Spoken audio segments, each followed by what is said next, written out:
Hi guys! What is the formula? Paano tayo makapagtipid dito sa US? Paano tayo makasurvive?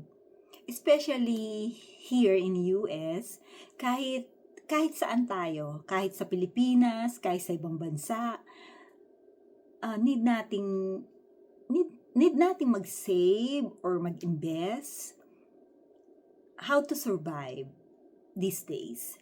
Because these days, it's really hard everywhere, right?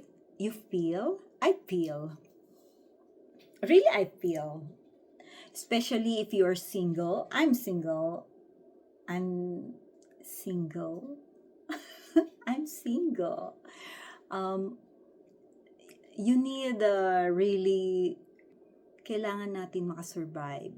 Every day, every week. Iba na ang buhay dito sa US. Especially if your salary is not really big. Number one, hindi naman kailangan maging maarte sa pagkain. Kailangan, especially pag araw-araw ang work mo, kailangan magluto ka. Magluto, i-track mo yung mo. You know what, hindi ako maarte. Kailangan natin magluto. Sa totoo lang, ang pagkain ko isang linggo yun. Isang linggo. Pero meron akong mga anik-anik. Meron akong dessert, may tinapay. Kasi whole day ako hanggang gabi. Tapos, kung may asawa ka at alam mo, hindi naman pare-parehas ang buhay natin dito sa US o kahit sa ibang bansa. Kailangan nating mag-survive. Lalo na kung single ka. Pag single ka, it's a luxury here. It's a luxury, promise. I think kahit saan, di ba? Kailangan talaga magtipid ka, i-track mo yung mga gastos mo. Tapos, yung mga hindi naman necessary na na bilhin, i-avoid mo muna yun hanggang sa makapag-umpisa ka ng kahit magkano na maitabi mo. Especially kung yung husband mo, hindi naman siya talaga yung kailangan stretch din yung pera or hindi siya masyadong mapagbigay. Kasi lalo na kung puti. Depende. Kasi iba naman din yung mga puti kasi sa kanila yung family, yung kayo lang. Hindi katulad sa Pilipinas na family is extended, right? Na talagang katulad ko, yung family ko, extended talaga. Nagpapadala ako ng pera sa Pilipinas. Kaya mahirap para sa ating mga Pilipina, di ba? Lalo na yung culture natin. Pero medyo kailangan natin ibahin yun.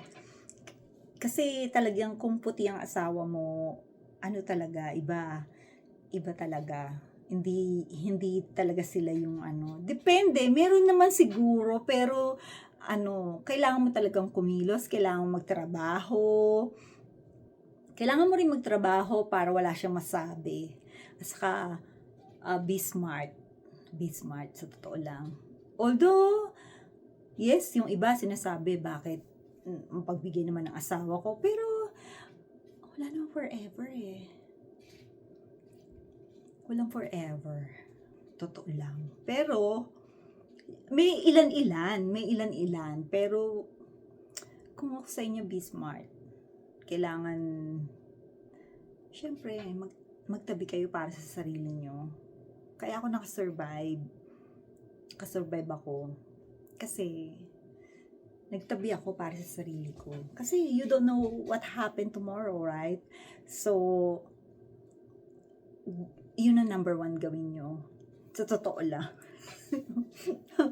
Ano na tayo maging, ano na tayo, prangkahan na tayo.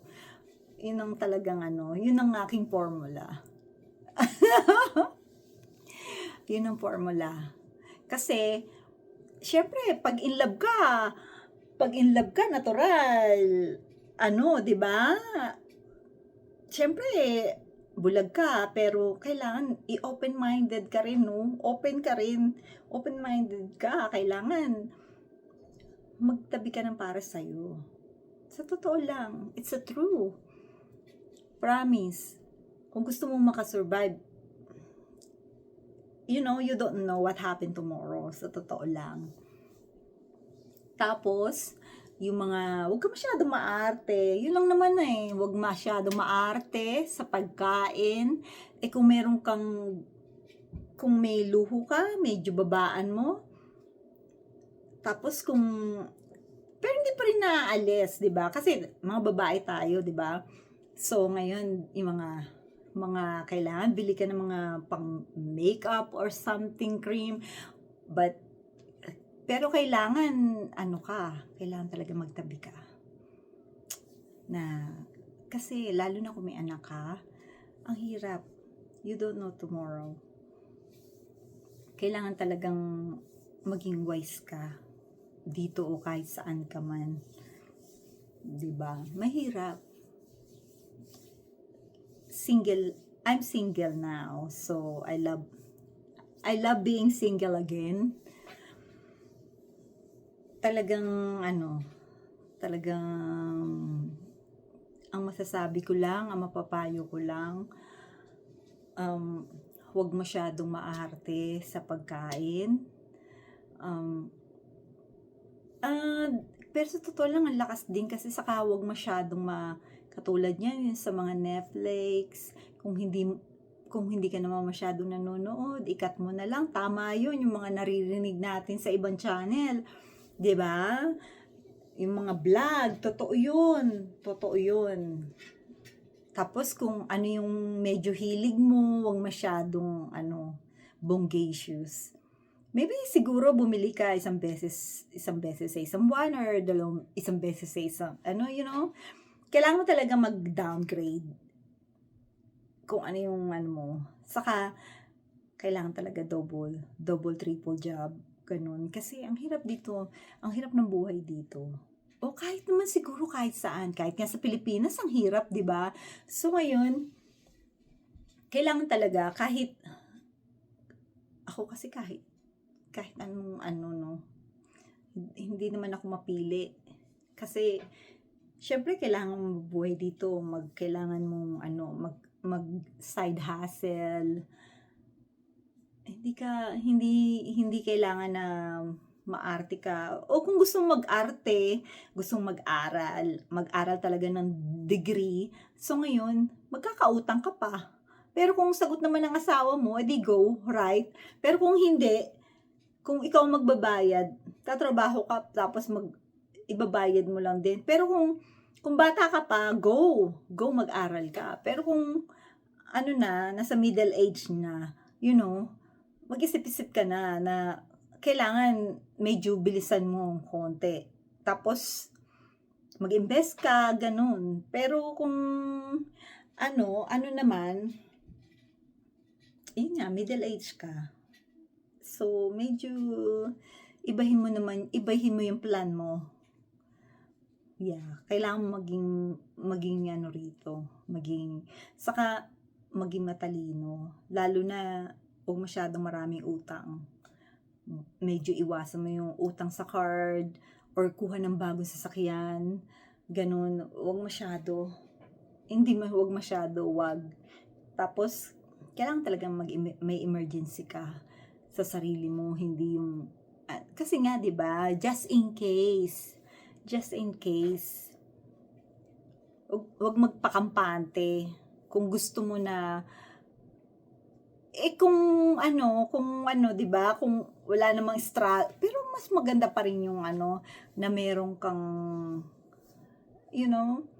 na meron kang meron kang ilalabas kung wala, 'di ba? Lalo na kung ano mangyayari sa susunod na, na araw.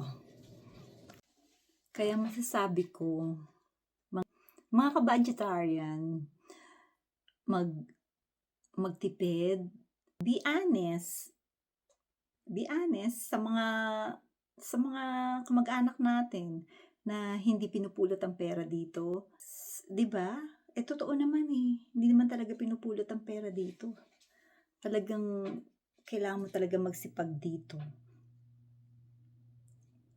At saka huwag masyadong bilhin ng kahit ng kung ano-ano. Kung hindi naman kailangan, huwag mo nang bumili, gano'n. Saka huwag kain ng kahit ano. Anuhin niyo rin, alagaan niyo rin yung sarili niyo, Mas maganda yung hindi naman sa nagtitipid gano'n. Hindi naman sa totaling sobrang nagtitipid ka, 'di ba? Pero mas maganda pa rin yung shape pa rin yung katawan niyo. Yes, number 1, ingatan niyo yung sarili niyo. Ingatan niyo yung health niyo. Kasi, yun ang natin Kung may sakit ka, paano ka pa magtatrabaho, di ba? Lalo na kung ilan yung trabaho mo, like me. So, kailangan kong ingatan yung sarili ko. Talagang pigil ako. Talagang nakakain ko naman lahat, pero pigil talaga ako. Kasi nga, syempre, number 1, yung katawan ko, saka tulog. Yes, kailangan natin yan. Yan ang number 1 sa tulog. Tapos, alam mo yung pagkain, luho din no? Pero, mas, kasi ako, comfort food ko yung simpleng pagkain lang Buti, thanks God, natutunan ko yan sa Japan. Talagang simpleng food. Talagang, pero masustansya. Hindi kailangan na yung mga katulad ng pagkain natin sa Pilipinas. Sa Pilipinas kasi talagang kung kain-kain tapos bonggacious, no? Lalo na sa pamilya ko. Ako po, ang pagkain talaga, masarap silang kumain. Kaya diabetes, yung nakakatakot diabetes. Kaya medyo hinay-hinay din. Para sa katawan mo rin yan. Kaya, guys, ingatan nyo yung sarili nyo. Ingatan nyo rin yung yung kaperahan nyo, be wise. Pag nasa ibang bansa ka, be wise. Pwede naman lumabas-labas, pero wag naman lagi kung marami kang friend. Yeah. Saka wag mapagkompetensya. Yan ang number 1 dito sa mga Pilipina. Kung ano lang ang meron ka, maging masaya ka. Be yourself. Hindi kailangan makapag-compete kahit kanino. Maging masaya ka. Ganun lang, makontento. Number 1, maging masaya, makontento. At be wise. Okay guys, see you next time.